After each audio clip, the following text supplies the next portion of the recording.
Yay. Okay, we're rolling. Good evening, folks. Welcome to Triangle Skeptics in the virtual pub for Wednesday, March 15th, 2023. Thank you all for coming. We have a fantastic presentation tonight from Faith Newsome Rodriguez, member of Triangle Skeptics, our very own. We're so happy to have her here. Faith, would you like me to say a little bit more about your talk topic, or would you like to talk a bit about the genesis as you go? You can give a little spiel. Okay, so Faith's topic Yeah. tonight will be on the subject of veterinary woo, for lack of a better term. Faith, for those of you who listen to the Skeptic Zone podcast, Richard Saunders' podcast out of Sydney, Faith did a sort of assist to a segment back in the December 25th, 2022 episode that sent her down a bit of a rabbit hole researching veterinary pseudomedicine and other kinds of veterinary woo. And I've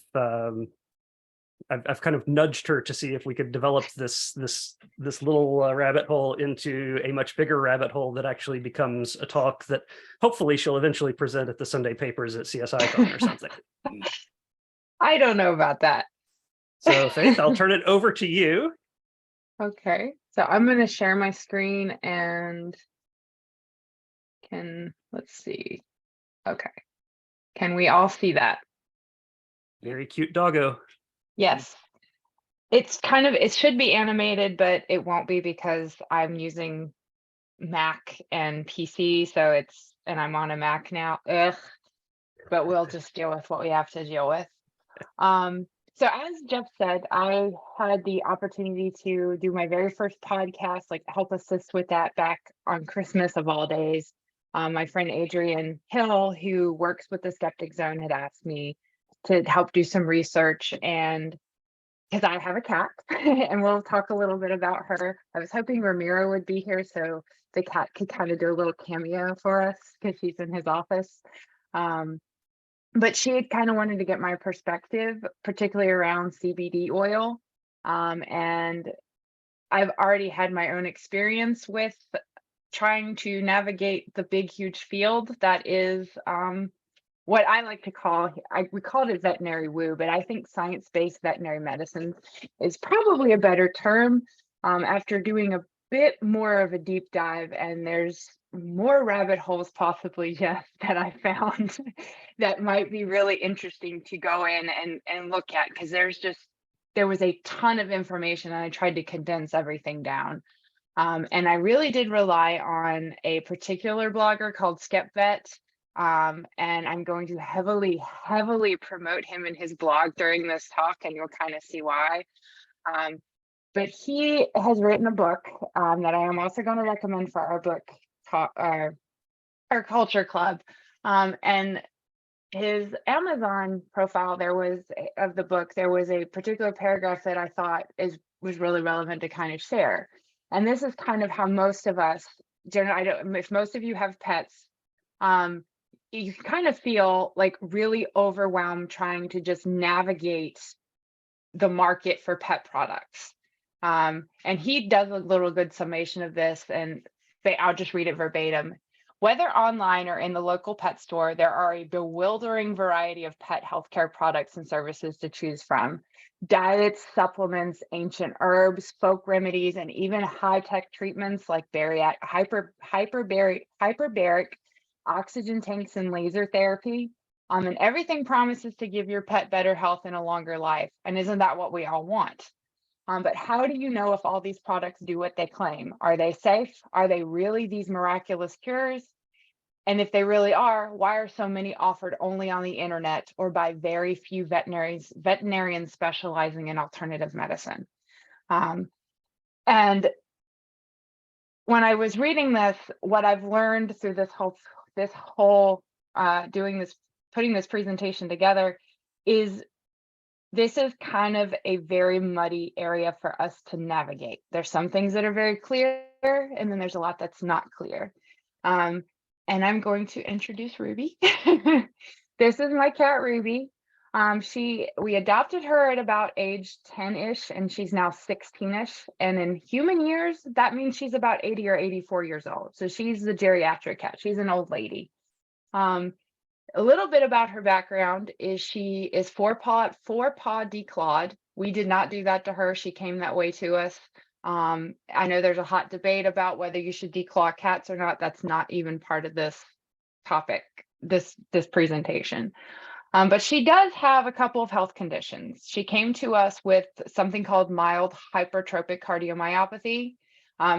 Most of you probably have heard about that recently in the news because of grain-free pet foods. We'll talk a little bit about that later.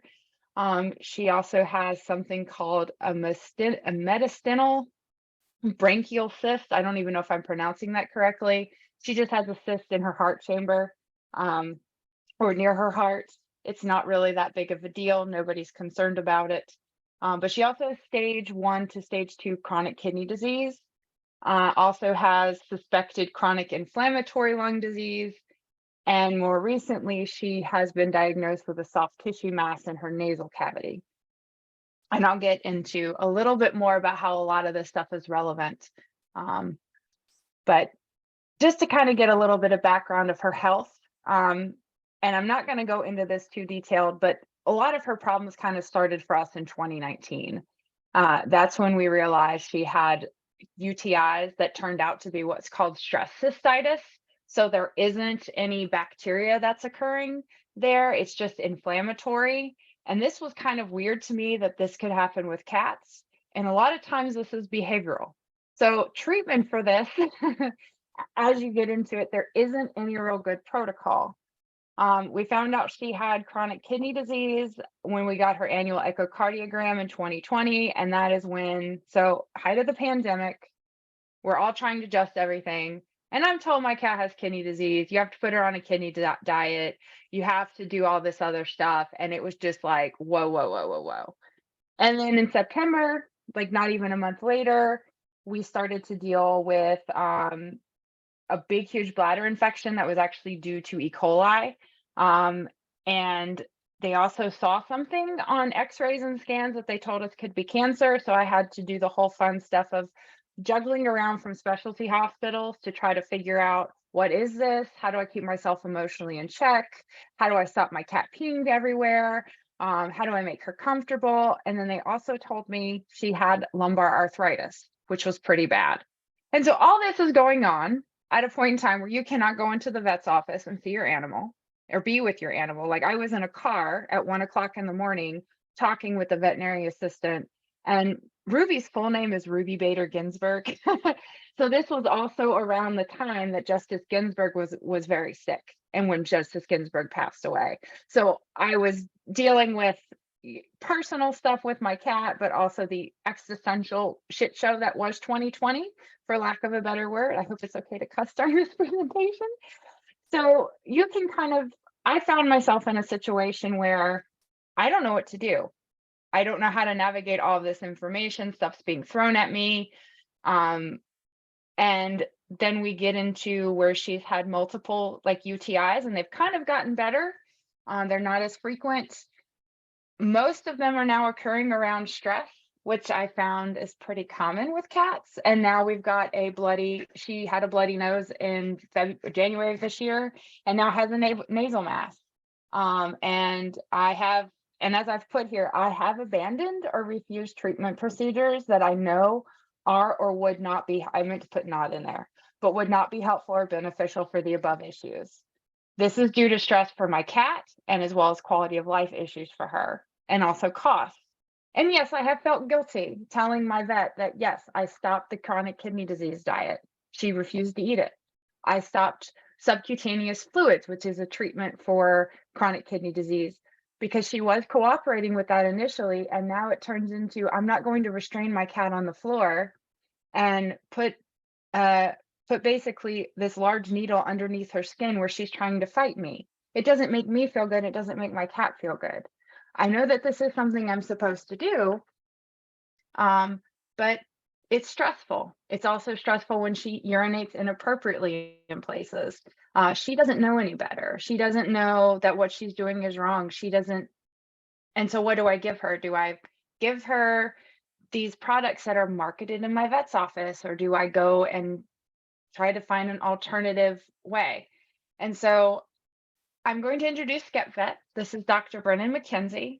He runs the blog, and I really, really like his information because he presents it in a way that makes you feel good as a pet parent, that you really don't know what to do sometimes, and that's okay, and you're trying to make the best decision. And he's also very frank and honest that the tools in veterinary medicine, as much as we want to think of it as being evidence-based, it actually is not in some areas. And I'll get into that a little bit. But and just I gave a little bit of his background, and one of the areas that I found interesting is he's a proponent of the open hospital model. So sometimes when you go to the vet, you're not allowed to follow your cat or your dog while they go get blood diagnostics or they do any type of exams. He has actually worked with a couple of wants to try to get studies actually done on this because he's found that there's probably better patient care and better understanding with the owner of what is actually going on with their animal. Because a lot of times you give your cat, they go back, and you don't really know what's going on, and the pet doesn't really know what's going on. So there's that level of anxiety and stress, and it may help the pet owner, I want to call them pet parents, be a bit more comfortable with what their vet is offering. So why is there pseudoscience and alternative vet medicine in vet care? The main reason is healthcare costs. If any of you have ever had a sick pet, you know how expensive it is to just take them. I think just basic diagnostics for my pet, for Ruby, is maybe $200 to $300 for a regular routine visit. Everyone tells me, oh, get pet health insurance for it, it'll cover it. No, it doesn't. There's no such thing as the ACA for pets. They do have lifetime limits on what they will cover.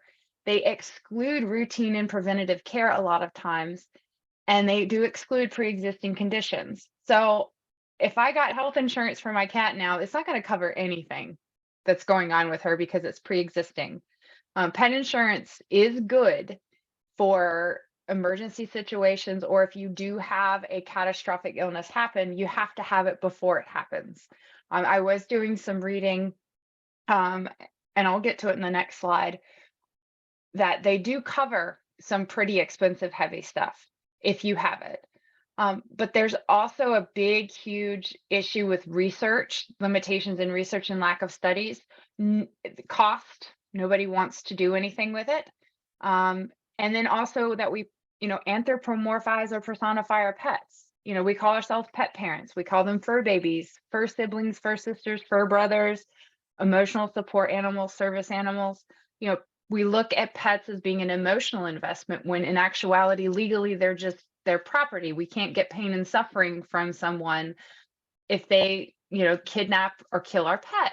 If you've looked at, some lawsuits, you can only really recoup the cost of what the animal is.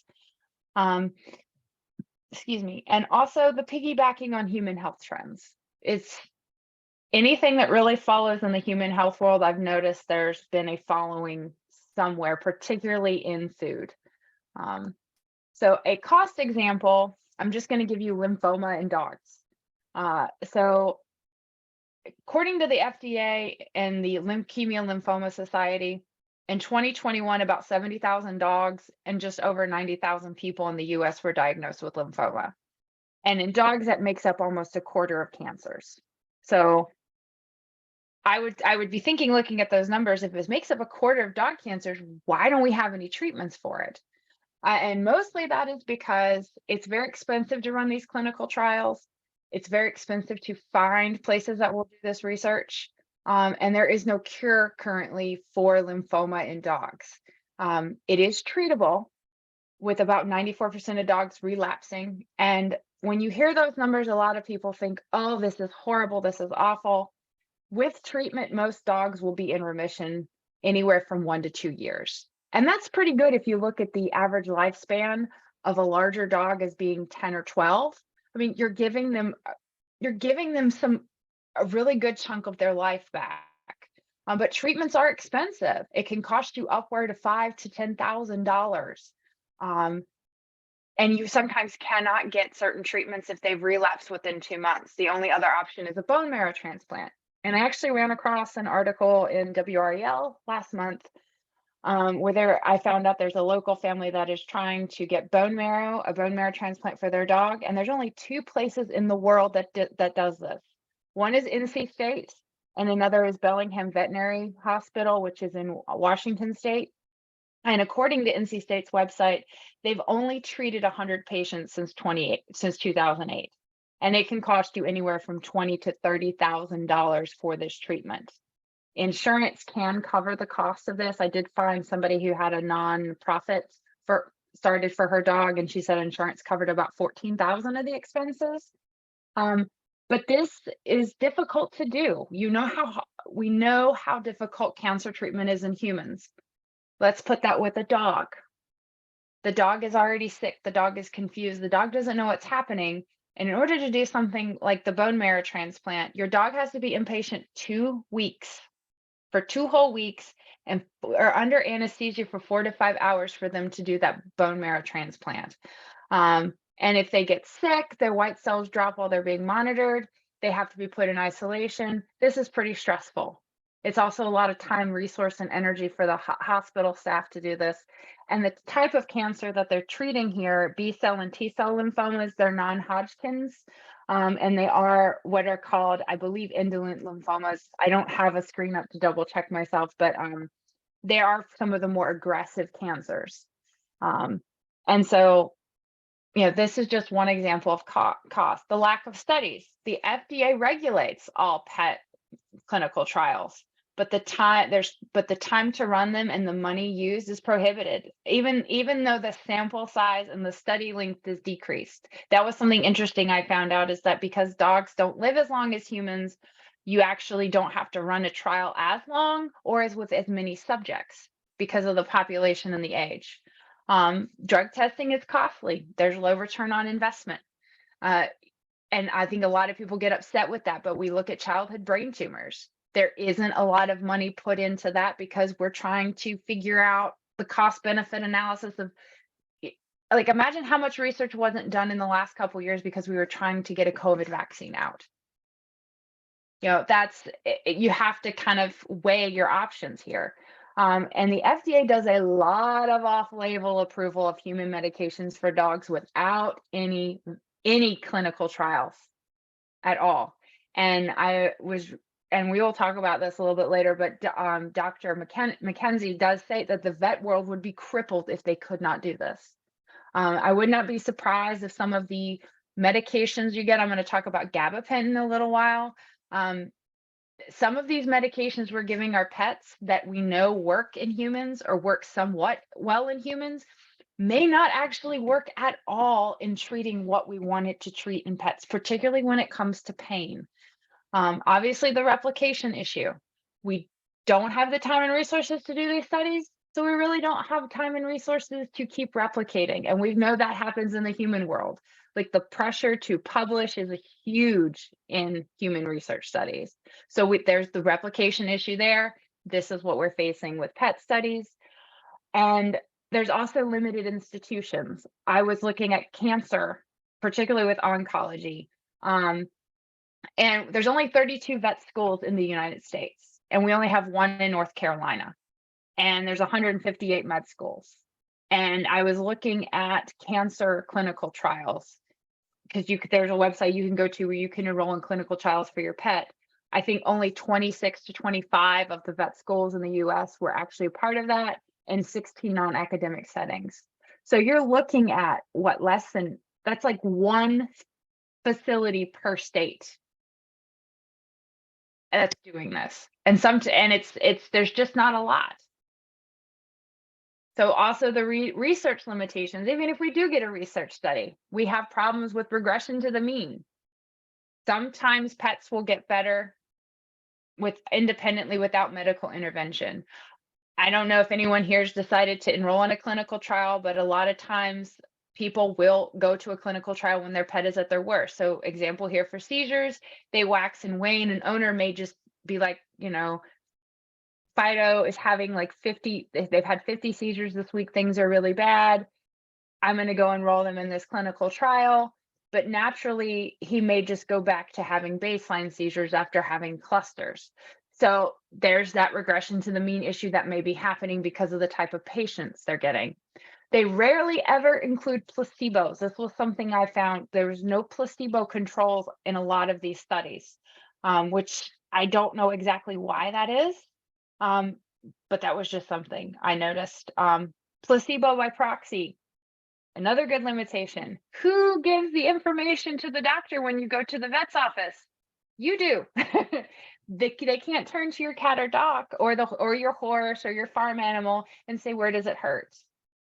They're basing their information on the bias from you as the pet parent.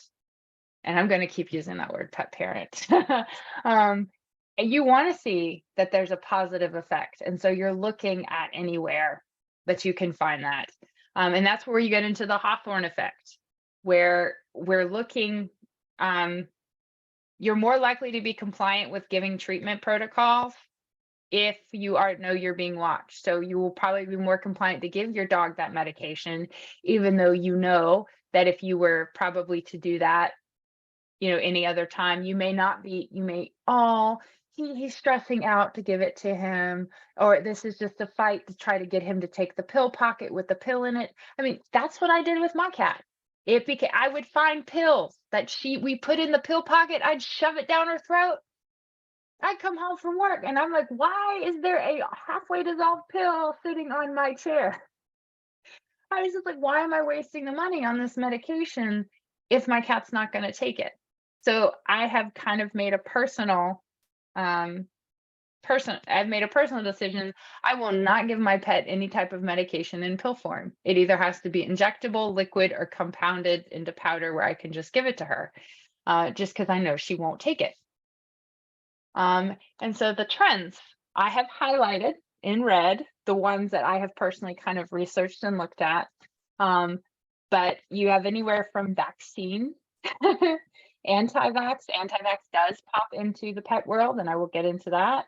Homeopathy is huge. Gluten, grain-free diets, acupuncture, chiropractic care, zoo pharmacology, the bar for raw food diet, essential oils, herbal medicine, pheromone treatments, CBD oil, psychics and animal communicators, which that is an area I would love to dig into a little bit more because I started to pull out a lot of information and just realized I can't do a deep dive as I want to. Things from kinesiology taping to even thunder shirts. And we'll get into a little bit about that, but I'm going to stop a little bit. Does anybody have questions so far? Okay. So pet food regulation. If you have pet food at all in your house, look at the back of the can, look at the back. At somewhere you'll see something called AFCO, which is the Association of American Feed Control Officials. It's nonprofit, it's volunteer organization, and it regulates the nutrient content in your pet food. So they determine how much fat, how much fiber, how much protein should be in that pet food, even down to things like taurine in cat food.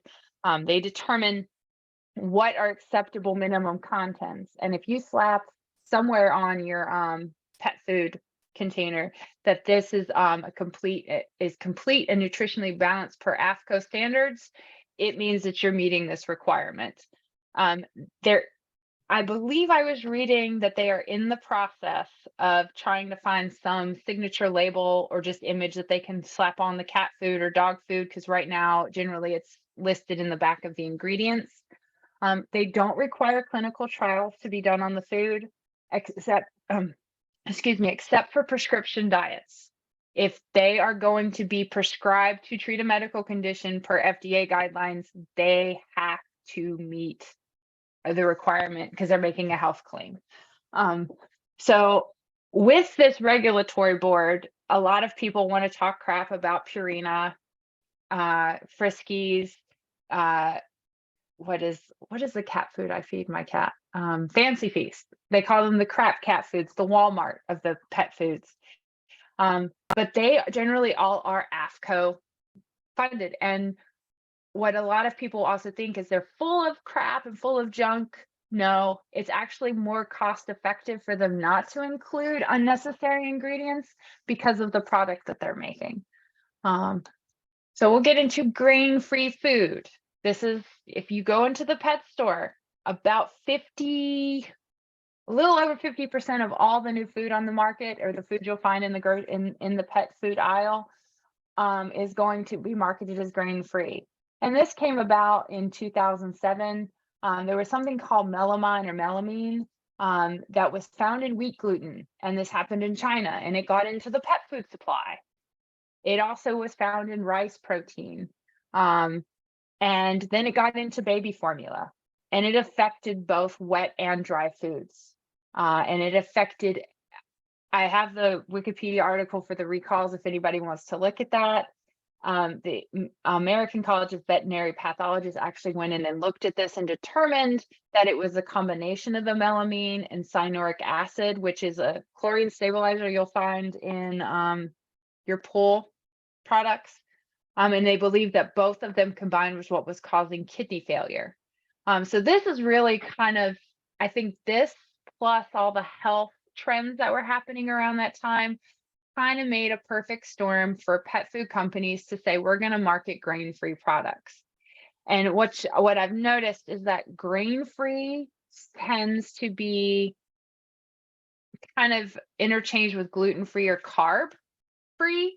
And there is no such thing as gluten insensitivity and intolerance, except for in Irish setters. That's it. There's been research studies to determine that this is a thing. And if you have an Irish setter, you might have a dog that has a gluten intolerance or sensitivity. But as far as your mutt or your cat, it's not a food allergy.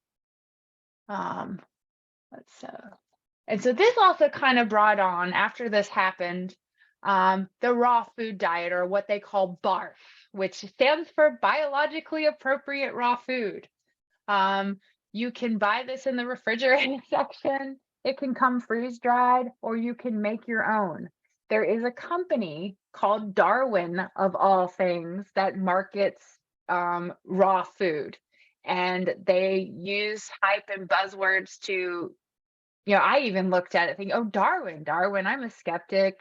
I'm science-based. They're using Darwin's name. There's a beagle on it.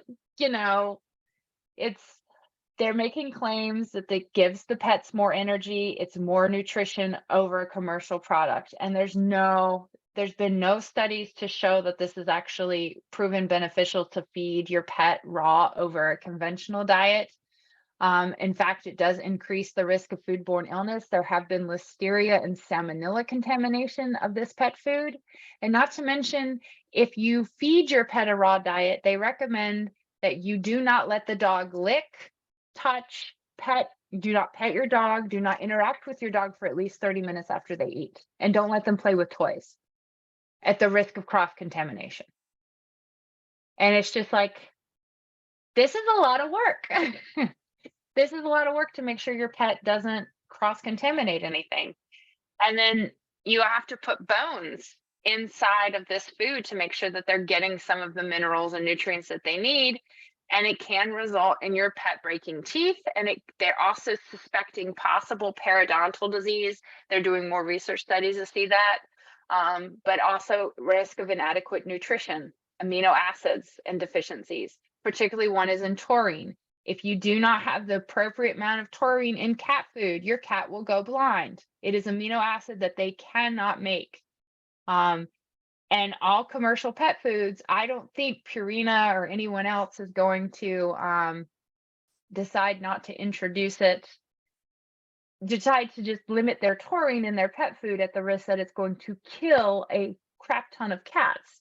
Like, we know that anytime you're going to make a commercial product, if you outsource that, there's going to be potential breakdowns and recalls.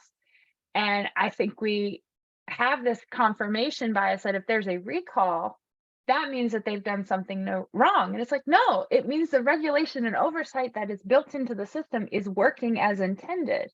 There are going to be failures. There's going to be people that are going to skirt the rules. And we want to make sure there's a regulatory body in place to make sure they're catching that. So when it happens, it's a good thing. And I'm just reading your comment, Jeff. Yes, the paleo diet. And that's what you will find a lot of. There was a pet food marketed to us at a triathlon event called Nulo, because they partnered with Ironman and they were promoting that you want to feed yourself well for your athletic endeavors. Why not feed your pet this pet food? This is the pet food of triathletes. Your dog will be able to perform with you. So yeah, and we're going to get into a little bit about paleo and buzzwords. But going back to grain-free is not carb-free. Your pet food will always have carbs in it. And this was something that irked the crap out of me when I was trying to find a cat food for my cat with chronic kidney disease, because I went down the rabbit hole of, you need to make sure that it's protein based. There is no grains in it. And in my mind was like, grain is a carb. So you're saying I need to have carb, because I would see gluten in carb. There should be no carbs in your pet food.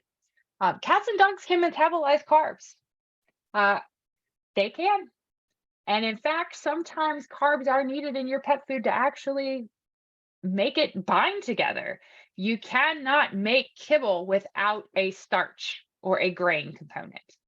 Dry pet foods would fall apart. They need a binding agent. So you have to, it's science, it's chemistry. You have to have a binding agent to get it together.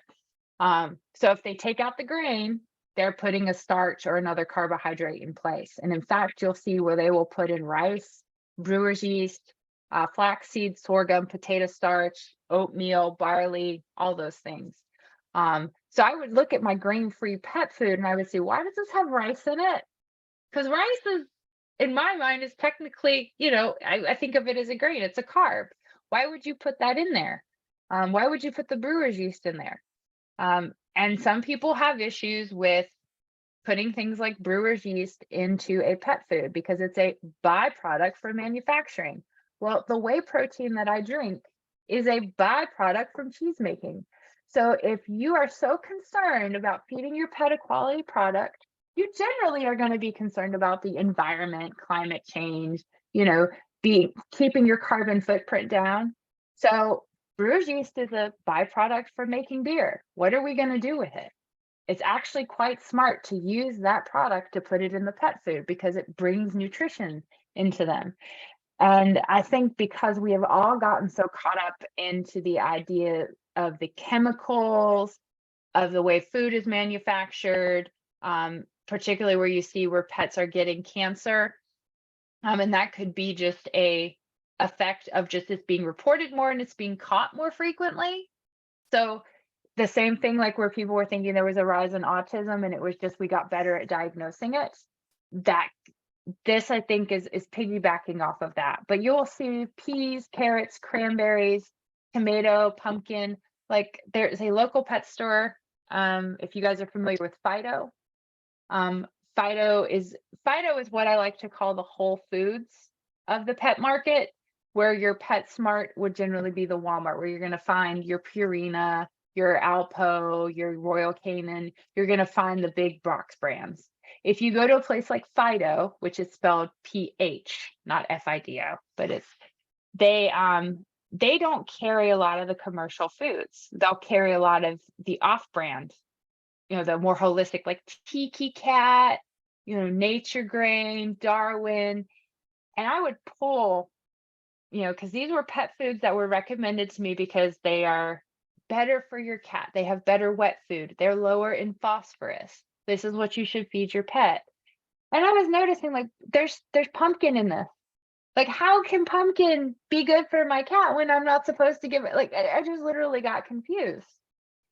And I then just realized that ultimately my cat, just like me, is going to decide what they want to eat. So, and cats are very, very finicky. Dogs, I think, can be. I haven't had a dog since I was a kid, so you dog owners chime in here. They're going to eat what they want to eat. And like my cat will starve herself to death if you don't give her the food. So what does she get? She gets the fancy feast. That is what she will eat. That is what she's getting. I It's like with babies, fed is best. And that's how I look at it with pets as well. Yes, yes, you should try to feed them a really, optimal diet.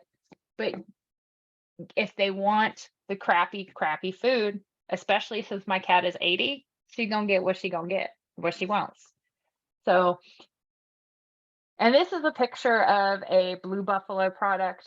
You guys know that Blue Buffalo probably got in trouble a few years back for marketing that they didn't have grains in their food, and they actually did. And this particular brand actually has oatmeal, barley, brown rice, tomato pomace, flaxseed, alfalfa, chicory root, sweet potatoes, carrots, blueberry, parsley, turmeric, and dried kelp, and added yeast in the ingredient list. And I'm just thinking, this has so many added stuff for something that's saying it's nature's evolutionary diet. It's 100% grain free, it's healthy, it's holistic. Up at the top here, they have no chicken, poultry byproduct meal. Corn, wheat, or soy is not located, and no artificial flavor, no artificial preservatives or flavors. And the funny thing is a lot of people, and they'll also say now with like more protein. And one thing I learned through this is that if you have a pet food that has meat byproduct or meat meal in it, it actually is higher in protein than a food that has fresh meat in it. And that's because the byproduct is just ground up meat that has had the water removed. So you're getting a more concentrated protein product than, say, some of these dogs that are getting a raw food diet, because they're being given, meat that's been hydrated that isn't going to be as more protein dense as something that's dried and ground up.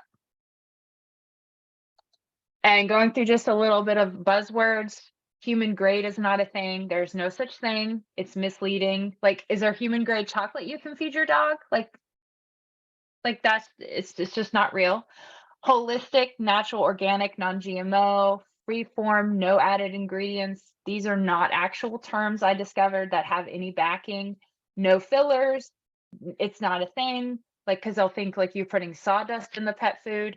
And actually what I was reading is that it's costly to the manufacturer to add things that are not needed into the product, because you're creating an extra expense when it's just easier to make it. Hypoallergenic, usually seen in grain food marketings.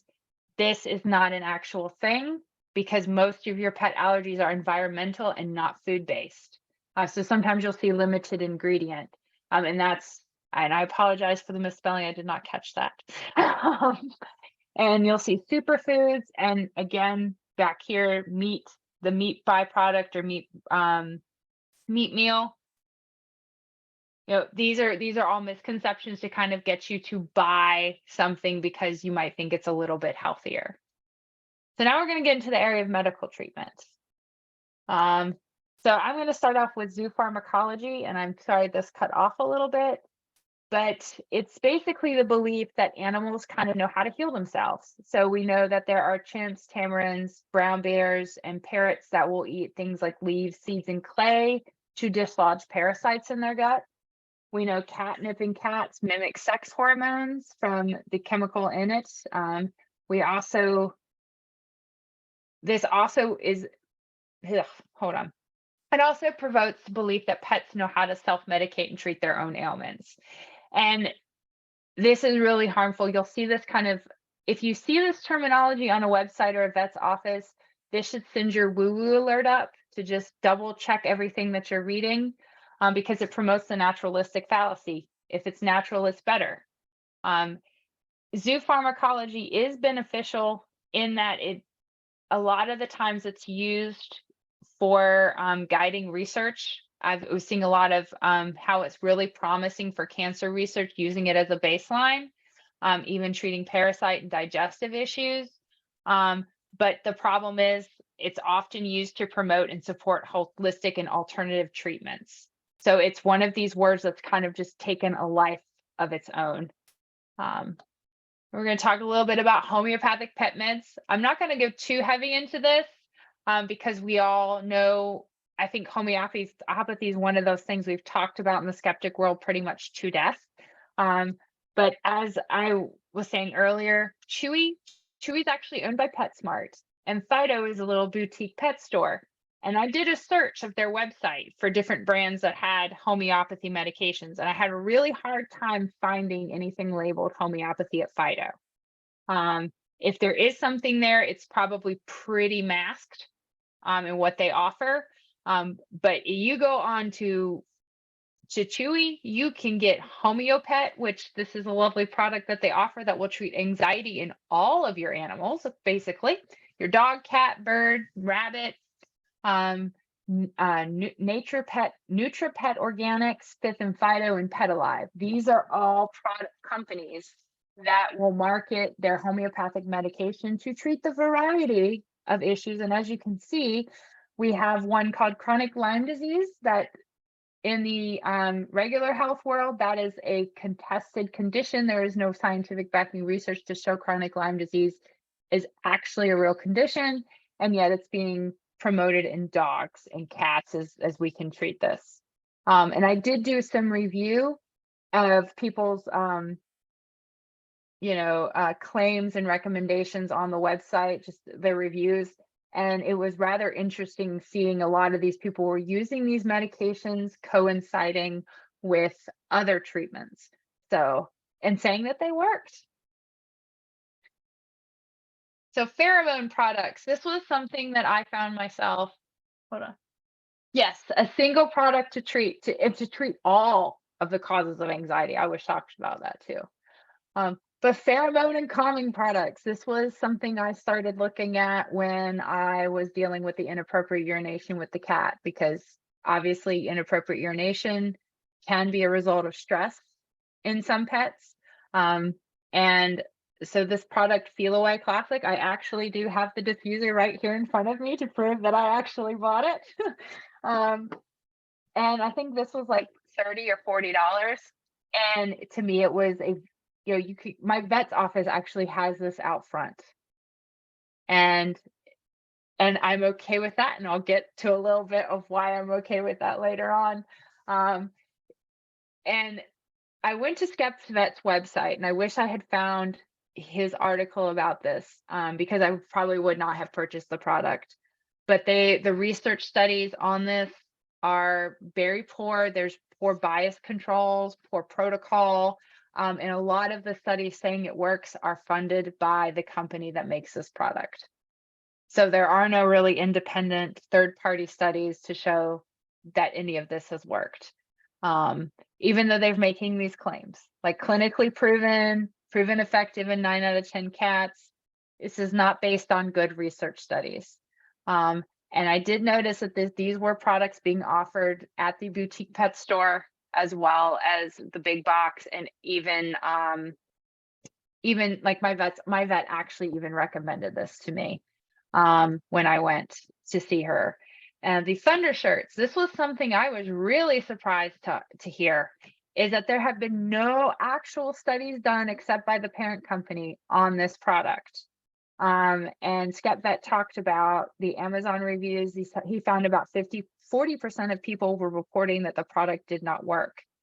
And his concern with this was that it may actually mask visible symptoms that the dog may be having, and in a result, you're going to be ignoring more conventional treatments, like maybe some behavioral modification, or some other way to make your pet comfortable, like setting up, when they get scared, trying to set up a safe space for them so that they feel comfortable while a thunderstorm is going on, or doing some other type of behavioral modification if there's an anxiety issue going on. Because a lot of times what I've discovered, like with my cat, it's all about using like tone with them, creating a safe environment, creating that consistency.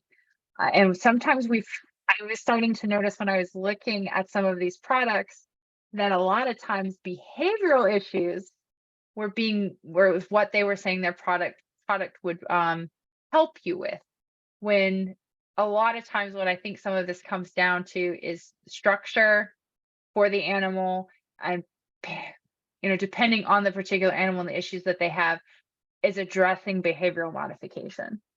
So now we're going to get into gabapentin, which completely floored me,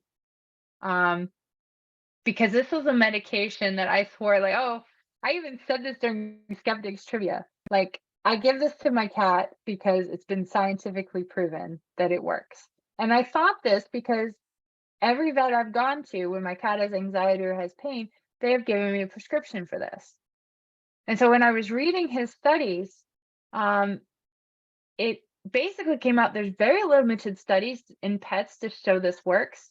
It's an off-label use only. Any studies that have been done are placebo by proxy biased. Which, yes, I'm looking and I could see how that happened. And I thought back, like, yeah, I probably have tried to figure out to decode if my cat is feeling okay. And one study they actually did do found that when they did the heat detection on the pet to see, they gave them medicine to see if they would react to the heat. It showed that it didn't affect the dosage or anything like that didn't actually affect, it wasn't effective in cats or dogs. And there may be some concern that it's not lasting long enough in the bloodstream to provide an analgesic effect. And it should not be used as the only pain control option in some settings. So this kind of left me a little devastated because my cat has arthritis. Whenever, like lately with the cold weather, she will walk around and be very restless. And so one thing I have learned with her is that she really likes heat, like a heating pad. So we put a heating pad underneath her, the bed that she likes to use, and she is very comfortable there. And I think that's one of the reasons she prefers lately to get underneath the sun is so that she can just warm up her body and kind of, feel a little bit better. So will I get a prescription for this later on? Probably not unless this is probably something I probably will not get from my vet unless there's other remedies and I talk with them a little bit more. But I'm reading your comment, Jeff. Oh, that's crazy that they had a spot in the Thunder shirt to put essential oils. Oh, Yeah, there's a little pad where you can drop her it. And of course, they'll sell you the oil that goes on there. mhm. And I did not get into essential oils on here, but be careful with those because some of them are toxic to pets. And actually, when my cat was having a nosebleed issue, I was reading that essential oils can actually cause upper respiratory issues in cats. So I was thinking, oh crap, I have Bath and Body Works diffusers in my house. Has this contributed to this? And after we got my cat's diagnosis, my vet reassured me that that was not the case, that this is 100% due to the growth in her nose. So obviously we're going to talk about CBD oil now because that's a little bit of what I went over with Adrian. And this, surprisingly to me, was something SkepVet was when he was talking about the research studies. Is this one is actually a bit more promising, but we're still in kind of a gray area. A lot of times it is being marketed for anxiety, pain, inappropriate urination, calming, all of those things. There's no actual studies yet to support the claims. In any website you go to, there was one I talked about in the podcast called Lola Pet. All of their supporting research studies was on humans. And so what I did find is that there is a question with the oral absorption rate that it also might not be lasting enough time in the body to provide an analgesic effect. And in fact, the body may be registering as a toxin and the liver is actually breaking it down much, much quicker than what you would see with other medications. So that study has to be replicated, but there is some concern if your pet has liver issues, you might not want to give them CBD oil. Another big concern is this is an area right now that has no regulation and no oversight. So you can go buy CBD oil. You don't know what the growers are doing. You don't know how it's being manufactured. You don't know if you're getting a consistent product. And this is, with the gabapentin, at least I knew I was getting a consistent product. It was coming from a pharmaceutical manufacturer. There was test controls in place. I knew that these things were going to be coming to me I wasn't going to get something and I wasn't going to be paying for something and getting something entirely different. And I think what I've learned through this is kind of making that decision. If you want to use CBD oil, you're going to have to do a lot more research to figure out, where is this product I'm getting? Where are they getting it from, the distributor? Is this a reliable thing for me to be using? Kind of, and understanding that your cat or your dog or your pet is going to metabolize this a lot different. And if you have a vet that you can trust, that is evidence-based, and I'm saying this as, one that's not going to tell you, oh, you should just immediately use it, that they know where the research is, and they're going to kind of give you what their best guess is, and kind of give you as much information as you can. Herbs and supplements. This is the most talked about area of his blog. There was 133 tag posts. Again, relies on the natural fallacy. No oversight. You can give probiotics, vitamins, collagen, plant products. Be very, very careful with a lot of this stuff. Probiotics is something that is a little iffy. In fact, what's interesting is I have given my cat antibiotics, and it does come with a probiotic additive to it. So in those instances, I would trust that more than just buying a probiotic product off the shelf, because there is no regulatory oversight at all. And in fact, if you have somebody that calls themselves an herbal specialist or veterinary herbal specialist, it is not a recognized term in the American veterinary, the ABVS, and that is the American Board of Veterinary Science. There we go. They do not recognize it, and they have tried multiple times to get this as a recognized specialty, and the Veterinary Science Board has basically said, nope, we're not doing it. So I'm going to keep going because I know we're getting close to time, but this is is it okay if I go over a little bit more? I wish you would. Okay, because I have a couple more slides. So this was an interesting one I found. The Tumexel fraud. Dr. Jonathan Nice was actually just convicted in federal court about 2 months ago. For this, he was a molecular biologist from Temple, so he had credentials, knew what the heck he was doing. And he worked for a company called Epigenesis and was working for a really, really long time, working on an asthma medication for humans. And articles I found on him, they said he was good at the research component, but not the business end for drug development. So when they shelved it, he kind of lost his mind, got married, and beat his wife to death. So he was convicted for manslaughter, went away for 8 years. This should be a Netflix documentary, in my opinion. Like, I would watch this.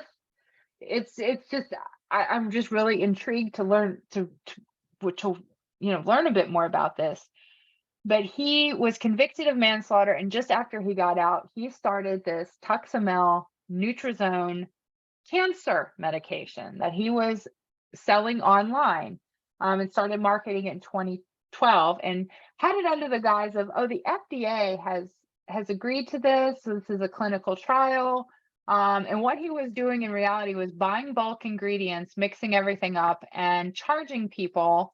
I'm not sure exactly how much he was charging, but he made about $1 million off 900 different victims. And that comes out to about $1,000 per person. So people were paying $1,000 to get this fake cancer medication. And as we talked about with the lymphoma issue, you see how much that costs to treat. So if you have a dog that has lymphoma, you have a dog that has mammary cancer, this would be, I could see how enticing this would be if you had a miracle drug thrusted at you at a website that looked legitimate.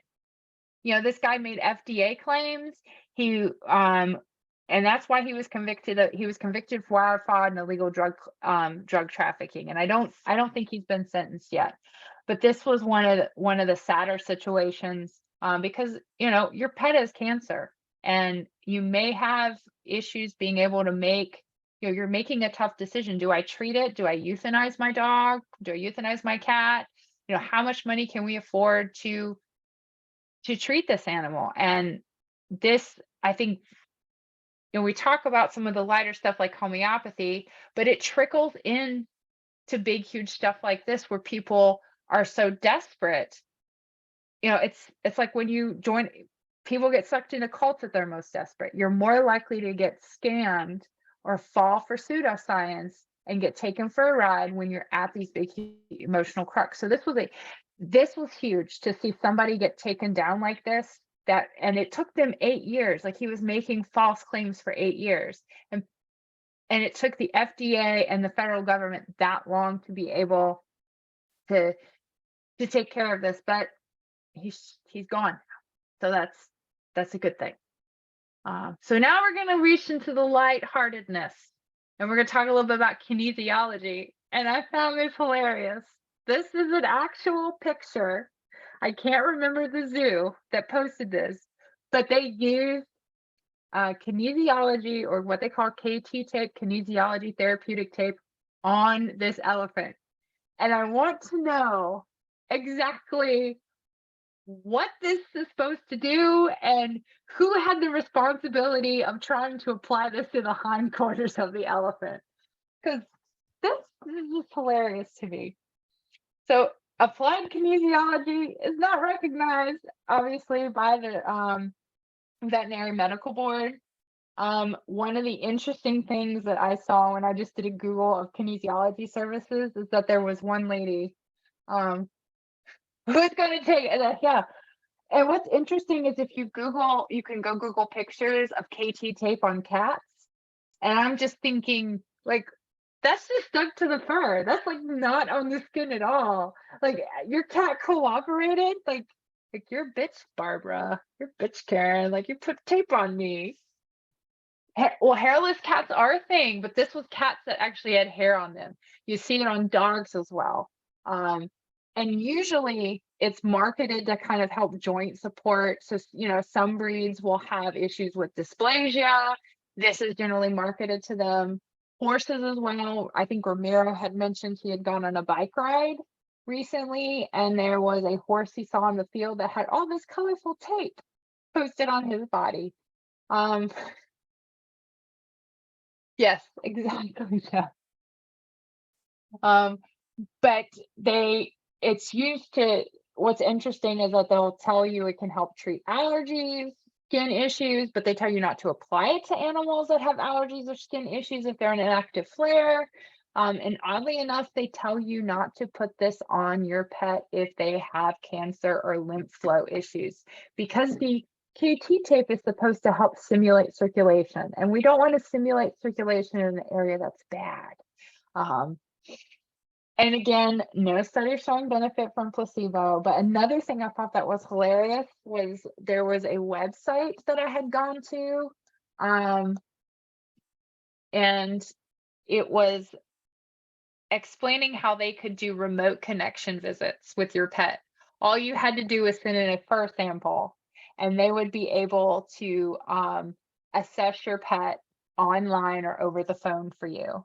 And then they would use the energy waves to then give the treatment to the pet. And they were basically saying we could see livestock or overseas patients. You can't bring your horse into our office, but we can virtually see your horse.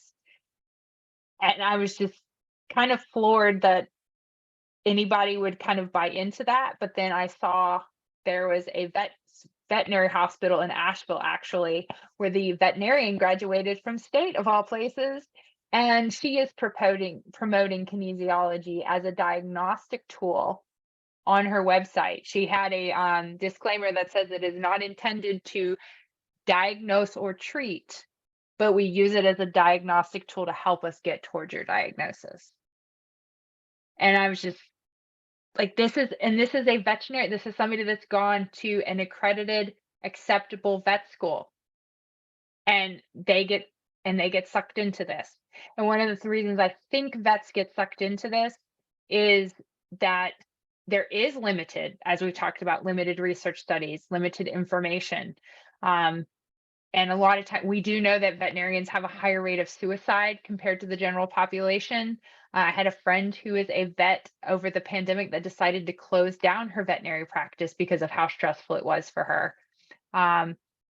And she was talking about how difficult it was for her to make money, for her to keep her vet practice afloat, how difficult it was trying to treat patients in a remote environment and keeping people outside of the hospital. And she admitted to us that she got to a very, very dark place and had to make the difficult decision to actually sell her practice because it was affecting her mental health that much. So this is one reason why I think a lot of the vets, you may have veterinarians that are into a little bit of the woo, because there's just, we talked about the gabapentin, and there's no really effective way to treat them with that. They know it doesn't work, so let's get into the realm of alternative medicine, because it you're and I think too, you're also kind of more intimately involved with the patient, with the parent. You spend maybe a little bit more time, and so it gives that false sense of security. It makes you feel good. It makes it runs on that placebo by proxy. I think is heavily what it runs into. So we're briefly going to talk about chiropractic care. Again, it is not it's not real. It's actually really dangerous. From anecdotally, there have been some issues. Dr. McKenzie talked about how he had a rabbit brought to him that had been under anesthesia for dental work. And anytime animal, particularly rabbits, come out of anesthesia, they tend to kick in recovery. And unfortunately for this poor rabbit, he ended up paralyzed when he had come out of recovery. And the owner had taken him to a chiropractor who decided, oh, you have subluxation or subluxation of your cervical spine. We're going to do some manipulation. And the pet didn't get better. The paralysis didn't improve. And they brought him to him. And he contacted the chiropractor and said, has all the clinical signs of a spinal cord injury. Why did you manipulate this patient instead of sending them for more diagnostics? And the vet had basically said, well, I have read those books. I don't believe in them. This is what I chose to do. So when they got the rabbit there and did the x-rays, it turned out he had a severe spinal cord injury in the lumbar spine. And they ended up, regardless if they had seen the chiropractor first or gone to a vet's office, the rabbit had to be euthanized. But his big issue was that this rabbit probably was put through more unnecessary pain, more trauma, was scared, and this was unnecessary to do. So, and this is one of the things we have to worry about, right? We are our pets' advocates. We are the ones who tell the doctors what's wrong. We're the ones who are observing things. And so we need to be cognizant, are we going for a treatment that is going to make our pet's pain worse? Or are we going for a treatment that is going to try to be beneficial, is going to maybe help them? Because remember, animals mask pain. I've had to really be in tune to my cat's different meows to try to figure out, is this a hungry meow? Is this I need to go to the bathroom and my bladder hurts meow? Or is this it's 10 o'clock in the morning and daddy won't let me in his office to hang out meow? Like and you have to be really in tune to that. And sometimes I get it wrong. Sometimes the meow that I hear that means I don't feel well also is the meow of I want to be led into the office. And there's occasionally sometimes she will get where she did this past weekend, where like 3 o'clock in the afternoon, there was this very distressed meow that I had heard. And I had to go in and observe her behavior to see, are you hungry? Are you locked out of somewhere? Are we having a bladder issue? And I have to observe that behavior. Are we going back to the litter box? If I put you in the litter box, or I have to do a little bit of diagnostics here. And what it is and what my vet has told me it probably is that she's just confused. The time change had just happened. She probably was confused trying to adjust to that. And she's 84-year-old lady. There's probably a little bit of, dementia going on, because that can sometimes happen in cats from what my vet has told me. And so if you are not in tune to your pet or really trying to pay attention, you may go out and seek some of this care and inadvertently may harm your pet. And it's fascinating to me. All of these things are marketed really towards pain management. And we're not doing a good job sometimes of really trying to understand, how does your pet show signs of pain? Or if we know, they're not going to handle pain very well, or they're going to mask it. What did you say, Jeff? Yes. Prey animals, yeah, and bunnies are notorious for destructive behavior as well. I have a friend who has, and I think that's has a bunny who has like ripped up and peed on their couch. And a lot of times, when you have a behavioral issue with a pet, we don't try to think about the underlying issues. Like my cat will literally get UTIs like clockwork if we're going on a trip. She did that before we left for Skepticon. And I knew it's just like she can tell our behaviors are changing. Our routine is a little different. And for her, that's probably a little unsettling. They like the predictability. Like I have had to learn not to raise my voice or I talk to her in a very soothing way so that she doesn't get distressed. But if there's a loud noise, some of you probably have the same thing with your dog. They may dart and go hide somewhere because they're trying to figure out what is going on. So, and we're going to get into the fun one now. Vaccines. This freaking floored me. There are some people that believe autism can happen in dogs. And I made a typo, so ignore it.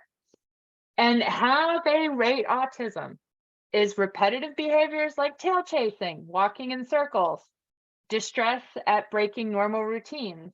And there's a lot of typos in here. I was rushing to try to finish this. I apologize. Challenges, adapting to new situations, and extreme sensitivity to sensory responses like petting. What I'm seeing is that these can be perfectly rationally explained if you have a new baby, you move into a new house, you introduce a new pet. These are all things that are behavior.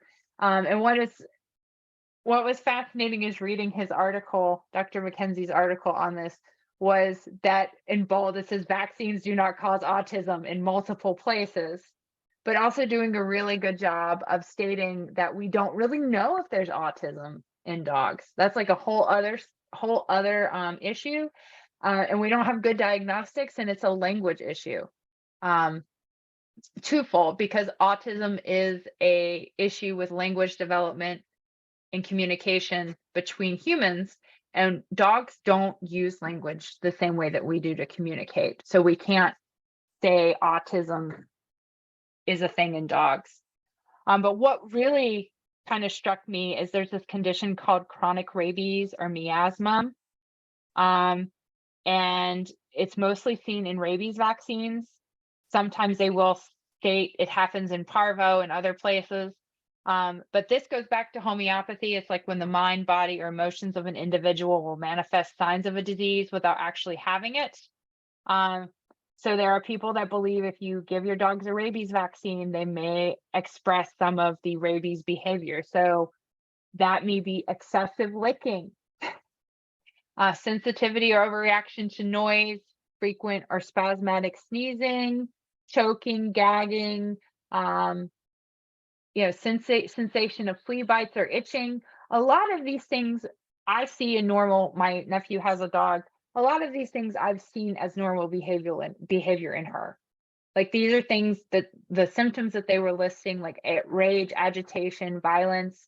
Some of these things can be seen in normal dogs that have behavioral issues and are not necessarily because they'll call it mild rabies. It's like there's no such thing as a mild rabies. You either have it or you don't. And the vaccinosis, that was another term I saw throwing around, the state of energetic imbalance and mild to life-threatening illness occurring after an animal receives an administration of immune system stimulating substance. And this is mostly promoted on holistic vet websites. And there are some downsides to vaccines. There's feline injection site sarcoma. So cats can get cancer at the injection site of a vaccine.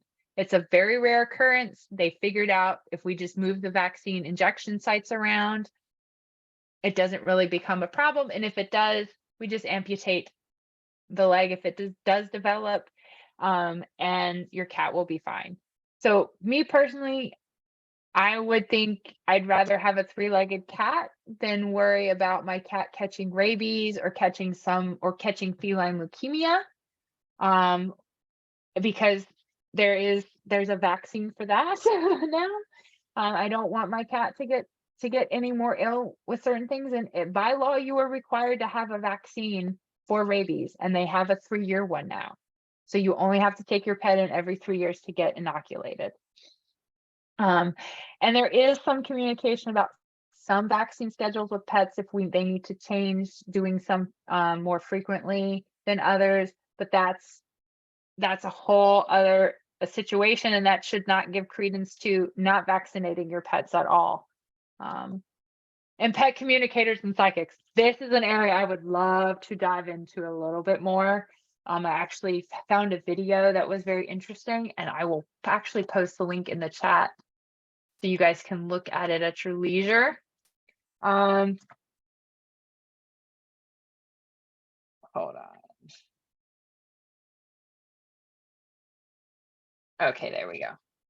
And this is about a 5 or 6 minute video of a BuzzFeed has shown a pet communicator working with, or she calls herself a pet psychic, but the pets are actually alive and in the room with her. So I look at it as more of a communicator. They're really designed to help the owners understand their animals from the animal's perspective, helping addressing like behavioral issues, excessive barking, help any relationship issues with the human or pet, but also help your animal when they're in transition. One thing I thought about when I was looking at this was Jackson Galaxy. I don't know if you guys are familiar with him. He had a television show on Animal Planet called My Cat from Hell. And he is an animal behaviorist that works with cat behaviors. And I went to his Wikipedia article just to kind of see, give me kind of little tendrils of where I can go to figure out a little bit more about him. And his background is in theater, actually. He has a theater degree, but he worked with a holistic vet and at cat rescues. And I think it's called Little Big Cat out in California. The vet that he worked with, she's no longer an active practice. But all his experience seems to be working with this holistic vet. And then I actually did a little bit more research to determine, is there a credential for animal behaviorists? And there are. And he is not listed on the website as being an accredited animal behaviorist. In fact, to be an accredited animal behaviorist, you have to have a degree in veterinary medicine. Then you have to go on to get a certification, take some classes for 2 to 3 years, and then you have to have classes in 2 to 3 years working with a specific animal species. And then on top of that, you have to have 3 letters of recommendation to show that you are certified to talk about what it is that you're certified. And there are, I think there was one in Hendersonville, but all of these are specifically trained to deal with animal behavior. And it just kind of floored me that there's this area that, yeah, you can, and what was really interesting in this video is there was a lot of hot reading going on. So if you're going, and that's how they're getting their information, is a lot of hot reading. And I would be interested to see Susan Gerbic or whatever, just trying to like debunk this whole area. Can I make money communicating with? You probably pretty much could. I mean, what I was seeing in this video that this lady was doing was just talking, about like, oh, your cat doesn't like it when you don't let them do what they want to do. Well, duh. I mean, that's like a pretty generic statement. Your cat wants to jump up on the walls. They want to tear up your furniture with their claws. That's a pretty normal behavior. And or they'll bring up something about inappropriate urination, or your dog didn't seem to like this guy you broke up with. Like this is it. Just look at it. This was the crux of what they were talking about. And it's a very expensive. Some of them were charging up to $300 an hour to have a session with your pet or with your animal. It's just, yeah, this would be an area to just deep dive into a little bit more. But this is my last slide. So what can we do to protect ourselves from this? Most of this is use your knowledge base. If it's proven woo in the human world, it's likely going to translate it to our pets. That's not always the case. Try to keep an open mind as possible. But remember, like the things like homeopathy, we know that doesn't work. It's not going to work in your pet. But but seek out a vet that does not use the terms homeopathic, holistic, or integrative health to describe themselves. I was finding when I was researching a lot of these places that if they use these terms, even including integrative, I was more likely to find that they were going to offer acupuncture services, chiropractic care, or other alternative forms of treatment, and didn't want that. My vet's office, they do offer pet pheromones at the front for you to buy. It's sitting right next to the prescription food diet. And I understand, we've been through a pandemic. Vets revolve in and out of the facilities. I go to VCA. It's the closest one to my home. For cats, if you own a cat, you know that you get the closest vet that you can to your house so you don't have to hear the caterwauling that goes on while you're driving from home to the vet store. Because Ruby is constantly meow, hello, and I'm like, we're almost there. It's going to be over pretty soon. 5-minute drive. But they've had vets go in and out. I had one vet there that was really trying to actually practice the open vet model that asked me, do you want to stay in the room while we draw blood from your cat? Another vet I've seen there, they don't feel comfortable doing that. And I kind of understand. If you've ever seen videos of cats where they're trying to do diagnostic stuff, it's sometimes they're in there with full armor trying not to die because the cat is like, why the fuck are you doing this to me? I totally get it. But take a tour of the office. Find a place to the best of your ability that is going to honor and practice science-based medicine. My vet did offer me an herbal medication to potentially try for my cat's bleeding. I understand now, doing a little bit more research, there's probably, I can't give my pet an anticoagulant like you can with a human. It's not realistic to take her and get blood work done every couple weeks to make sure that her INR is the good level that it should be, that everything's at therapeutic levels. So there are some limitations, but if my vet is going to suggest something, maybe talk to them about why they think it works. Is it safe for them to use? Ask those questions.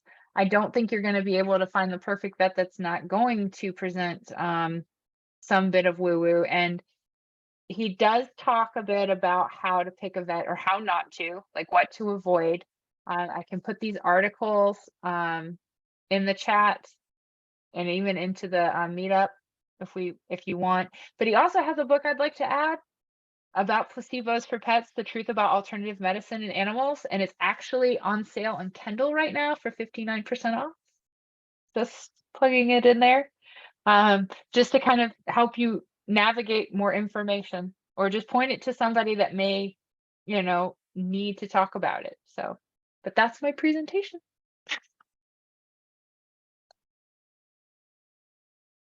Thank you so much, Faith. That was fantastic. You're welcome. I Sorry, think we've tended to ramble, I think, but not at all. I think we've got time for a few questions. I've certainly got a few things even beyond what I ended up putting in the chat. This isn't a question, but we have 2 cats, and my wife worked for a vet for 14 years. And our experience with food is about the same as yours. We feed them Fancy Feast exclusively, and they love it. And we found very few of the dietetic foods from the vet that they will touch. They just and we recently got lab work back from her. Her kidney disease is stable. Yeah. So and what that's told me is I don't need to do any of these extra things. And at this point, if kidney disease is going to get her, and right now we're at the point she can't eat anything except really soupy foods because of the nasal tumor. So, and there's only one specific brand that I know that she really will eat. So it's like, okay, I'm going to get, the savory gravies. That's what she likes in the brown box right now. That's what she gets. Our cats have a thyroid problem, and they're getting a drug for it. But my wife basically had to adjust the drug amount herself. She got a rough amount from the doctor, but had to adjust it and then run thyroid tests to make sure it was they were testing the thyroid level to find out the right level of the medicine to give them. And those tests aren't cheap. I think we've paid like $300 for one. We Mhm. had to also get some dental work on one of the cats, and our vet bill in January was $1,400. Mhm. That was one of the reasons we chose not to have the diagnostics done for the nasal tumor was because, and I actually asked my vet, I said, is it really imperative Yeah, that I know what this is? And she's just like, well, if you've made the decision that you don't want to treat it, because she's like, and I probably, and she said in her position, I probably wouldn't either because you're going to be putting her under so much more stress and you have yeah. to think about, is this good for her? And when she told me it's just $2,000 to sedate her and do the CT scan, Ooh, and I was like, we already had to do an X-ray, and if you've ever been NPO after midnight, try explaining to a yeah, cat yes. at 7 o'clock in the morning why you took away my food dish and my Oh water yeah, we bowl. we do that often, and Mhm, it's not easy. The and cat it's just Mm. really it's wants just to eat. like it's like, is this really worth it? Like if she could talk to me and she could tell me, if she had her own agency, would she want me to do these things? And it's hard. And these are the Yes, conversations you have to have is you want to treat your pet like a human, but you need to have that conversation as if they had the agency to make some of these decisions for themselves. And yeah, she's not going to want to go in and out of the doctor. She's a crotchety old lady. She's like, I want to sleep. yeah. I want my crappy cat treats, which she gets. And as long as she's eating ravenously whenever I give her her food, and I have to literally leave the food next to her for her to be able to know it's there for her to eat it, but she eats it. Do you have Ruby with you, Ramiro? She We should have be underneath. Yeah, let we me have We two have unmute to pay cats the that myself. were cat tax. brothers, and they grew up at the same time. They grew up with each other. One of them, if we left out food, it would be great because they would just come over, eat a little bit, and walk away. And Mhm, they would love to eat just a little bit every 2 hours or so. We've got another one that if there's food there, they're going to eat it. Even if they're stuffed, they're still going to eat it. Aw. Hi, Ruby. yes. Yeah. Yeah, this is- Kitty cat. Oh, Such a sweetheart. Yeah. The link I don't think is showing up for the book.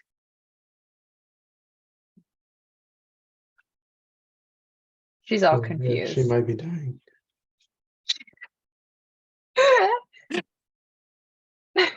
Doesn't know what's going on. Aren't we all really? Yeah. Yeah. Oh, Doc, we're seeing What your you desktop. I sharing, don't know if Doc? that was on purpose. I don't think it was. Does anybody have any questions? I'm sorry I missed the beginning of your talk, Faith. That was very good. The parts that I caught. So when you're talking about placebos for pets, I imagine what they're actually saying is placebo by proxy, and not Yes. because Mhm. pets obviously don't know that they're getting something Yes. therapeutic or not. Mhm. Because I used to have long discussions with a friend who was a vet, and she swore by things like acupuncture and said, yeah, we use the acupuncture and we can see the difference in the pet. Said, are you treating the pet differently because you think you're doing something beneficial? So they would Mhm. benefit from that placebo by proxy. So it's a difficult thing to study Yeah. in And a I true talked about double-blind that at the study. beginning. Yeah. Yeah, I Yeah. talked about that at the beginning, is that is the biggest hurdle in the research, is being able to control for that. And also realize it helped me realize too, when I'm making treatment judgments for my cat or even trying to observe her behavior, trying to be cognizant that that is a natural thing for me to do, and Mhm. to try to check for that bias when I'm gathering the information. When I know I have to go to the vet, well, am I making sure that I'm accurately reporting this, or it's not just because I'm wanting them to make this specific diagnosis? Mhm. Yeah, a lot of similarities between this and pediatrics, Mm. but fortunately, children don't have claws. I My would little agree with sister you had on that. claws growing up. I had scars to prove it until I was like 18. Ooh, Yeah, I managed to get on that side of TikTok where they were showing how to treat cats, and I don't want to show them to Ramiro because he doesn't. I always tell every single vet, like, you're going to love treating my cat. Like, there's not a mean bone in her body. It's elevator butt all day. She will purr. She cooperates. Like, I don't think she's ever bitten me at all. There's one time she did bite me, but that was because I had a kibble in my hand and she wanted it. So it was a byproduct, but she won't. That's why she got to come home with us from the SPCA. Even though I knew she had urination and heart issues, it was just like, you will let me rub your belly and you won't kill me. You're coming home. Yeah, when Like, the tummy is not a trap, that's a rare Yeah. thing. Like the picture I showed of her where she does a little paw cross, that's where she's like, rub my belly like one of your French girls. You know, she just does her thing. Yeah. So Faith, I don't know if this is I know you kind of indicated that the rabbit holes have rabbit holes as you're investigating all of this. I don't know if this is one of the ones you identified or not, but apparently equine chiropractic is a thing. it is, and I didn't get into that because it's actually, I've seen some videos of them doing it, and I'm afraid to watch those videos. I was afraid looking at it too. It's like the kinesiology tape on the elephant. Like, you could get kicked if you do something wrong. And it doesn't do shit. Right. Like, it's not doing anything. And like, even with the KT tape, that has been a area in my running world that is a big proponent, where people will tape up their knees and their joints and they'll swear by it. And it's like, that's placebo. I've seen the Yes. people from the company that makes KT tape show up at race expos, and they'll have a line snaking all the way around the expo hall for people waiting to get taped by the experts. Seemed like it worked out. It's remarkable. Well, years Yeah. ago, I gave my dog some natural flea preventative, and I checked on her like a couple days later, and the fleas loved that stuff. It didn't work at all. There was like twice as many fleas. So I never tried anything like that again. But it's a good talk, Faith. Thank Learn you. a Yeah, lot. it's you have to be really careful. I think, like, learning what the buzzwords are and remembering, like, the things that you see in the own products, because really in the pet world, the products are being marketed to you as the owner. So there's going to be a lot of overlap. And it's kind of just being understanding of that. Like, you see, and I look past it. I look past what's being shown to me and realizing, are the things like, does this have the AFCO label on it? Because I know I'm getting a consistent regulated product. Yeah, there might be a recall. But like, and I didn't even touch with the grain-free dog food. I don't know if you guys remember back in like 2018, 2019, they had heart cardiomyopathy in dogs, the same condition my cat has. They're now seeing it in some dog breeds. And I did talk about it briefly with Adrian, and because of my own experience understanding protein and the human body from my bariatric surgery journey, I was telling her, I was like, I'm concerned here that this probably could be an amino acid issue, that if the dog's having heart damage, could there be an amino acid deficiency going on? And what the FDA is now looking at is a connection of too much of a specific amino acid, and if that is actually what's causing the issues in specific dog breeds. Because and I don't have the literature in front of me, but there's one they particularly have that's in higher quantities. The dog actually makes this particular amino acid, but that's added into the food because there's no grain in it. And so, and the brands that were being pulled were not your Purina, were not your, fans. It wasn't these brands that people would consider low quality pet food. The one that had the biggest one was Arcana, and Arcana is one that I find at Fido. It's one that you'll find at the boutique pet stores that really promotes itself as being the holistic natural food option. So, you don't want your dog to get sick if you feed them something, but we have to be careful. Like, carbs are not, and I will preach it all day long in the human world. Carbs are not your enemy. You need them. Your body will turn everything you eat into glucose. I don't care if it's protein, it will synthesize it. it needs it. So, I'm off my soapbox.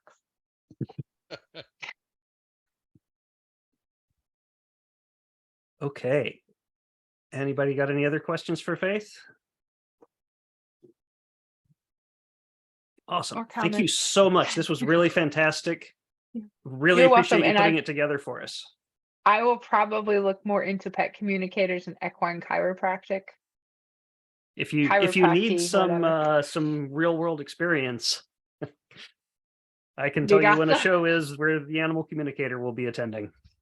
Oh, that would be interesting. Maybe we could take Ruby.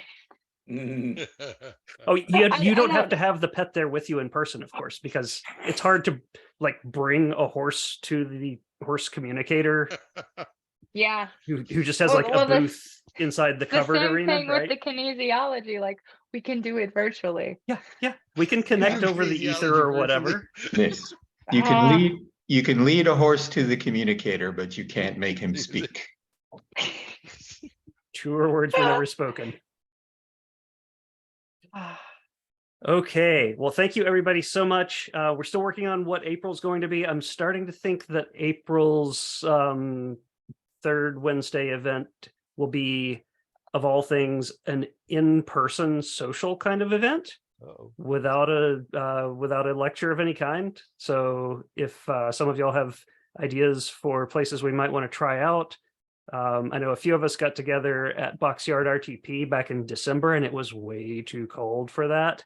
But April might be a little bit more amenable to that. I know we've had another outdoor event there before, or we can take a straw poll to see how people feel about doing an indoor in-person event. I know it's still going to be a little bit of respiratory disease season even in April.